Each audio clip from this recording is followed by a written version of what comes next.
Doctor প্রেসক্রিপশনে লেখার আগে জিজ্ঞেস করতে হবে 2024-এ পাস আউট কত নম্বর পেয়েছিল। পৃথিবীতে পুরুষ মানুষদের সবকিছু শেখানো যায়, একটা জিনিস বাদ। কি আছে বাবির বাড়িতে আছে? এটা কি যে যেতে হবে? CC camera. খাই পাপে মৃত্যু যাই। এই পৃথিবীতে পুরুষ মানুষদের সবকিছু শেখানো যায়, একটা জিনিস বাদ দিয়ে, সেটা হচ্ছে ভিজে টাওয়েল খাটে বা সোফায় রাখবে না। এইটা পুরো খাটটা ভিজে উঠেছে।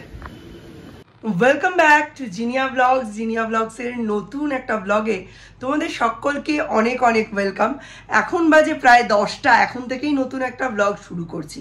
একটা ড্রয়িং এখনো অবধি হোমওয়ার্ক বাকি, এই যে এইটা এক্ষুনি করাতে হবে, নইলে স্যারের কাছে গিয়ে বকা খাবে। সকালবেলা এত গরম চিন্তা করতে পারবে না। কে বলবে 2-1 দিন আগে বৃষ্টি হয়ে গেছে, এমন ভাবে ঘাম পড়ছে যেন বৃষ্টি পড়ছে।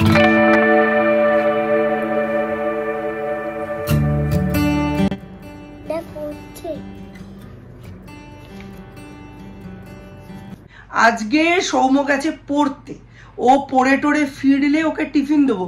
ইউজুয়ালি ও না 9:30টার মধ্যে ফিরে যায়, কিন্তু আজকেই দেখছি 10টা 10 বাজে এখনো ফেরেনি। মানে ফিরেই হুড়োতাড়ি করে টিফিনটা খাবে আর তারপর বেরিয়ে যাবে আকাশের জন্য। তো ইন দ্য মিন টাইম আমার কি করার, আমার এনাকে নিয়ে বসার কথা, কারণ ইনি আবার 10:30টার সময় বেরিয়ে যাবেন ড্রয়িং ক্লাসে, তাই এনাকে হোমওয়ার্কটা করাচ্ছি। রং করেছো? আর এই যে 1 2, আর এখানে কি বই? এটা কি বই মা? ও বই। আজকে সকাল সকাল একটু বেশি পড়াশোনা হচ্ছে, কারণ কালকে সৌর্য কোথাও একটা ঘুরতে যাবে। কোথায়? বাবির বাড়িতে। বাবির বাড়িতে কে কে যাবে তোমরা ঘুরতে? বাবা তুমি আমাকে নেবে না? ওয়াও, আজকে এত দেরি হলো? স্যার একটু দেরি হয়েছে। তুই তো অন্যদিন 9:30টায় চলে আসিস। আজকে স্যার পড়িয়েছি 10টা বাজে 10 অবধি। বস, আমি টিফিনটা নিয়ে আসছি। আর 1 2 পড়ার একটা গল্প শুনবি? এই যে তুই এখন 5-1 5-3 5-2 5-2 এসব বলছিস তো। দাদা যখন ছোট ছিল, দাদাকে একদিন জিজ্ঞাসা করেছি 1 এর পর কি হয়। দাদা অনেক ভাবলো, ভেবে বললো টুই। আমি টুই কি? বললো 2 আর 2। বলবে বৃষ্টি হয়েছে কদিন আগে, ফিনকি ফুটছে রোদ্দুর, কি গরম। আস্তে করে বেরো। আচ্ছা, টয়লেটে গেলে জুতো পরে টয়লেটে যাবে, 1 নম্বর। 2 নম্বর জল খাবে বারবার। দাঁড়াও দাঁড়াও, আমি যাব। আচ্ছা চলো দেখি, একা একা যাও, আমি পেছনে পেছনে যাই। আজকে কি বৃষ্টি হবে? আচ্ছা, স্যারের ওখানে পাখার সামনে গিয়ে বসবে, পাখার হাওয়া যেখানে লাগে সেইখানে গিয়ে বসবে, ঠিক আছে? আর পুরনো খাতাটা আর আনার দরকার নেই, স্যারকে দেখাবে। পুরনো খাতাতেও একটা হোমওয়ার্ক আছে। সৌম্য এখন খেলো হচ্ছে পরোটা আর ওই তরকারিটা যেটা মিস্টার বিশ্বাসের জন্য করেছি ওটা। সৌর্যও তাই খেলো, ভেবেছিলাম খেতে পারবে না, খেয়ে নিল। বলছে চিকেনের তরকারি করেছে, সয়াবিন দিয়েছি না ওইটা। এইবার সৌম্য বলছে আলু পেঁয়াজ বাদাম টাদাম দিয়ে একদম ওই বেঙ্গলি স্টাইল গোলমরিচ দেওয়া সাদা চাউমিন, ওইটা নিয়ে যাবে। আর ভাত খাবে না। আর সৌর্য আর আমি ডিমের ঝোল ভাত খাবো, নাকি মুড়ি ঘন্ট বানাবো ঠিক নেই, দেখি কি করি। এক্ষুনি বেরোবে সৌম্য, আর নিচটা পুরো তোল পার কুরুক্ষেত্র হয়ে আছে।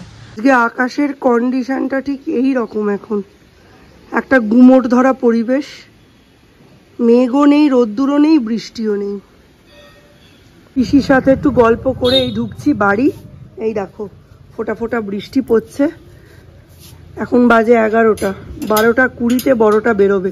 একটু চাউমিন করতে হবে, মিস্টার বিশ্বাসের টাওয়েলটা তুলতে হবে। কোথাও শান্তি নেই রে পাগলা। কড়াইতে দিয়ে দিয়েছি আলু পেঁয়াজ আর কাঁচা লঙ্কা, এটাকে ভালো করে ভেজে নেবো। ভেজে নিয়ে সৌম্যর জন্য বানাচ্ছি চাউমিন। যে 1 রাউন্ড বৃষ্টি হয়ে গেল, ভয়েতে কোনো দিকে জানলা দরজায় খুলে রাখতে পারছি না।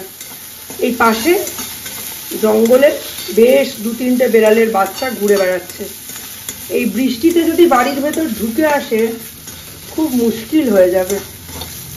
এটা একটু ভাজা ভাজা হয়ে গেছে, কাঁচা লঙ্কার একটা খুব সুন্দর গন্ধ বেরিয়েছে। এবার চাউমিনটা দিয়ে দেবো। একদম বিফোর টাইম চাউমিন রেডি। ডিম দিলে না সৌম্য খেতে পারে না, আষ্টে গন্ধ ছাড়ে পড়ে। ঢাকা দিয়ে দিলাম।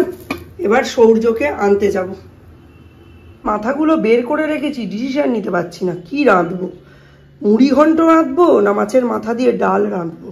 এরকম বৃষ্টি দিলেও হয়, বাট কালকে একদমই বৃষ্টি হলো না। আজকে সকালেও হেভি গরম ছেড়েছিল। আমি তো ভাবছি আবার আগের মতো গরম পড়বে না কি। তবু বৃষ্টিটা হয়ে একটু চারপাশটা জুড়লো। মোটামুটি সৌম্যর যাওয়ার ব্যবস্থা পাকা। এই যে কোনো কিছু হাতের কাছে যদি জোগাড় করে না রাখি উনি পারেন না খুঁজে। প্যান্ট, জামা, টিফিন বক্স, টাকা আগেই দিয়ে দিয়েছি, টিস্যু অ্যান্ড ফর্ক। থেকে ফেরার পথে প্রত্যেকবারের মতো পিসির বাড়িতে চলে গেছে সৌর্য। আর পিসিরও না সৌর্য না গেলে ভাল লাগে না, বলছে 2-3 দিন আসেনি। আমি এখন চাউমিন নিয়ে চলে এসেছি, এখানে একটু ঘুরে ঘুরে চাউমিনটা খাই। খুব টেম্পটিং দেখতে লাগছে, কিন্তু এটা খেলে গ্যাস অম্বল অবধারিত। কিন্তু ওই লোভে পড়ে খাই, পাপে মৃত্যু যাই। পিসির বাড়িতে গেছি, আমার দাদার বাড়ি। পিসেমশাই বলছে সৌর্য কতদিন আসেনি, ভালো লাগছে না, রোজ আসে তো একদম ফাঁকা ফাঁকা লাগছে। আমি বলছি আমি কত কষ্ট করে ওকে আটকে রেখেছি জানো। বলেছি আমার খুব পটি হয়েছে, জ্বর হয়েছে, ডাক্তারবাবু আমার পুদুনে ইঞ্জেকশন দিয়েছে, এইসব বলে সৌর্যকে আটকে রাখা হয়েছে। তো আজকে পিসি ওর গলার আওয়াজ শুনেই বেরিয়ে এসছে। যেই বেরিয়ে এসছে ব্যাস, আর আটকানো যায়, চলে গেল। খুব সে চিলি সস দিয়েছি, দিয়ে খাচ্ছি। সৌর্যকে বিকেলে একটু হালকা করে করে দেবো। সাবধানে যাবে, 9:30। বাবার সাথে ফিরবে তো? আচ্ছা। যেহেতু সৌর্য আম্মা দাদার বাড়ি, সরস্বতী দি বাসন টাসন মাজছে, সৌম্যকে একটু পৌঁছে দিয়ে গেলাম। এবার বাড়িতে গিয়ে একদম এরকম ঘামা ঘামা থাকতে থাকতে হাঁসের ডিমের ঝোল আর ভাত রান্না করে নেবো। আর মুড়োগুলো কি করব মিস্টার বিশ্বাসকে জিজ্ঞাসা এখনও করা হয়নি, করে নিই। তারপর সেই ইয়ে করে মুগের ডাল দিয়ে মাছের মাথা দিয়েও করতে পারি, আবার ওইদিকে আলু দিয়ে পেঁয়াজ দিয়ে একটা তরকারি মুড়ি ঘন্ট টাইপের ওরমও করতে পারি। কি করবো এখনও ঠিক নেই, কথাই হয়নি। তার মধ্যে সরস্বতী দি ঢুকে গেল। সরস্বতী দির বেদনায় জ্বর এসছে, হাত পা খুব ব্যথা। একটা জিরোডল-পি দিলাম, আজকে কাজ করছে, বাট কাল পরশু কী হবে গ্যারেন্টি নেই। তাই আমি বললাম দোতলাটা মুছতে হবে না আজকে, একতলাটাই মুছো, নইলে আজকে দোতলাটা মুছিয়ে নিতাম। রবিবারে অনেক লোক আসে তো অসুবিধা হয় কাজের একটু, সেই জন্য বললাম একতলাটাই মুছে যাও। বলছে সিঁড়ি মুছে তো ভোগবার একটা ফাঁকিবাজি, 2টো সিঁড়ি মুছবে, তারপর বলবে তাহলে একতলাটা থাক। না না, তুমি একতলাটাই মুছে দাও, সিঁড়ি মুছতে হবে না। পেঁয়াজ আর রসুন আমি বেটে রেখেছি, এটার মধ্যে হাঁসের ডিমও হবে, প্লাস এই যে মুড়োর তরকারি এটাও হবে। এটাতে এখন আমি নুন আর হলুদ একটু মাখিয়ে নেব। মুড়োগুলোকে খুব ভালো করে নুন হলুদ মাখিয়ে নিতে হবে, নিয়ে আলুগুলোকে আলাদা ভাজতে হবে, আর মুড়োগুলোকেও একদম মড়মড়ে করে ছাঁকা তেলে ভেজে নিতে হবে। প্রথমে আলুগুলোকে ভেজে নেব, ঠিক আছে? এই যে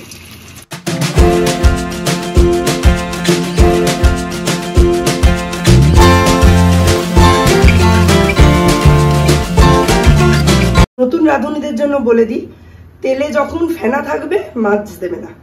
মাছ হোক, মাছের মাথা হোক, তেলের এই ফেনাটা মরলে তারপর দেবে, তাহলে কখনোই কড়াইয়ের গায়ে লেগে যাবে না। এইবার এই মাছের মাথাগুলোকে সমস্ত একে একে এই কড়াইতে ভেজে নেব।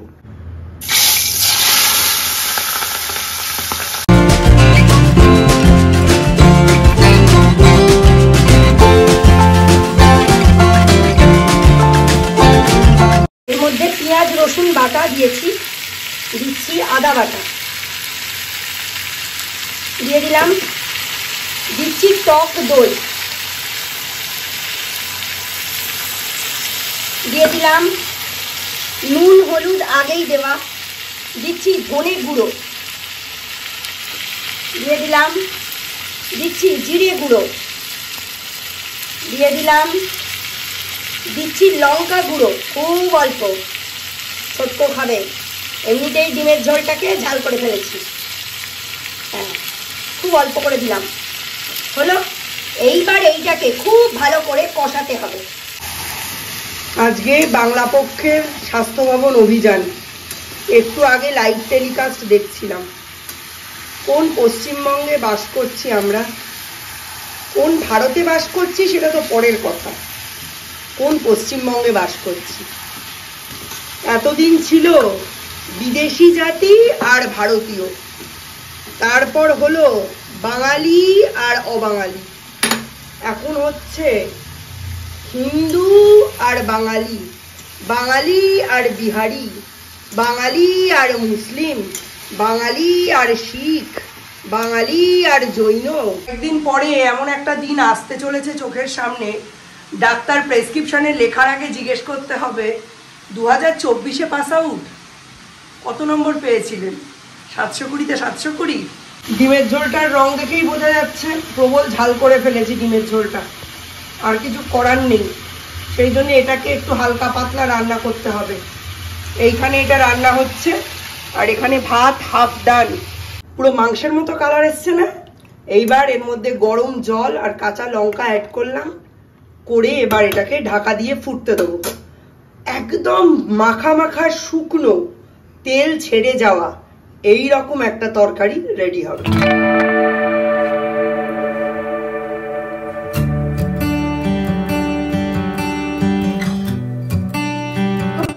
আমাদের খাবার বেড়ে নিয়েছি একই থালায়, আমার আর সৌর্যর খাবার বেড়ে নিয়ে এখন যাচ্ছি ওপরে। দেখেছো কি কালার এসছে? রান্না পুরো শেষ। এবার ঘি আর গরম মশলার গুঁড়ো দিয়ে কড়াইতেই ঢেকে রাখবো, কারণ এটা গরম করে ছাড়া তো খাওয়া যাবে না, সেই জন্য কড়াইয়ের মধ্যেই ঢেকে রাখবো। দেখেই নিয়েছো একদম দুপুরবেলায় রাত্রের মেন ডিশটা রান্না হয়ে গেছে। তো এখন আর বিশেষ কিছু করার নেই, রান্না কিছু করার নেই। ডালটা হবে, আর ডালের সাথে কিছু একটা ভাজাভুজি বা ভেন্ডি আলু বেগুনের একটা তরকারি পেঁয়াজ দিয়ে হালকা করে নেবো, তাহলেই রাত্রিটা উদ্ধার হয়ে যাবে। আর কালকে সকাল থেকে আমার যে কি খারাপ যাবে সে তো আমি এখনই বুঝতে পারছি। দুপুরবেলা সৌর্যকে জড়িয়ে ধরে বলছি, সৌর্য যাস না রে, আমার মনটা ভারী খারাপ লাগবে। বলছে আমি তো অনেক দিন বাবির বাড়ি যাইনি মা, আমাকে তো একটু কাজে যেতে হয় বাবির বাড়ি। বলো, এদিকে সে যাওয়ার জন্য পাগল, আমি তাকে আঁকড়ে রাখার জন্য পাগল। দ্বীপের সময় কিন্তু আমি চট করে ছেড়ে দিতাম, কিন্তু এই সৌর্যটা এত বেশি পিছু টান যে আমি সৌর্যকে ছাড়তেই পারছি না।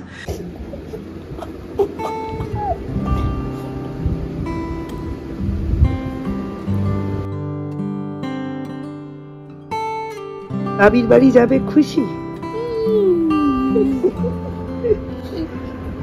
কি আছে বাবির বাড়িতে? আছে এটা কি যে যেতে হবে? CC camera. শেষ অবধি সিসি ক্যামেরার জন্য যেতে হবে বাবির বাড়ি। আর কি খাবে? মিষ্টি খাবো, আর দই খাবো, এইসব খাবে। আমি তোমায় আইসক্রিম খাওয়াবো, মিষ্টি খাওয়াবো, দই খাওয়াবো, যেতে হবে না। কেন, কি কাজ আছে? কি আছে? তোমায় আমি সিসি ক্যামেরাও কিনে দেবো বাড়িতে, যেতে হবে না। তাও যেতে হবে? কেন, কি কাজ আছে?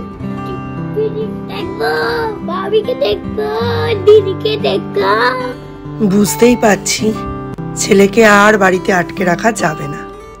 সে এখন বাবার পিছু নেবেই, আর বাবার সঙ্গে একসাথে মিলে পিসির বাড়ি ঘুরতে যাবে। বাচ্চা কাচ্চারা পিসির বাড়ি মাসির বাড়ি যাবে, এটা খুবই অবধারিত এবং আবশ্যিক জিনিস। এটাতে আটকানোর আমি কেউই নই। তো চলো, ডিনারের ব্যবস্থাও হয়ে গেছে। আজকের দিনটা এখানেই শেষ করছি। নতুন ব্লগে দেখা হবে। Tata, bye bye.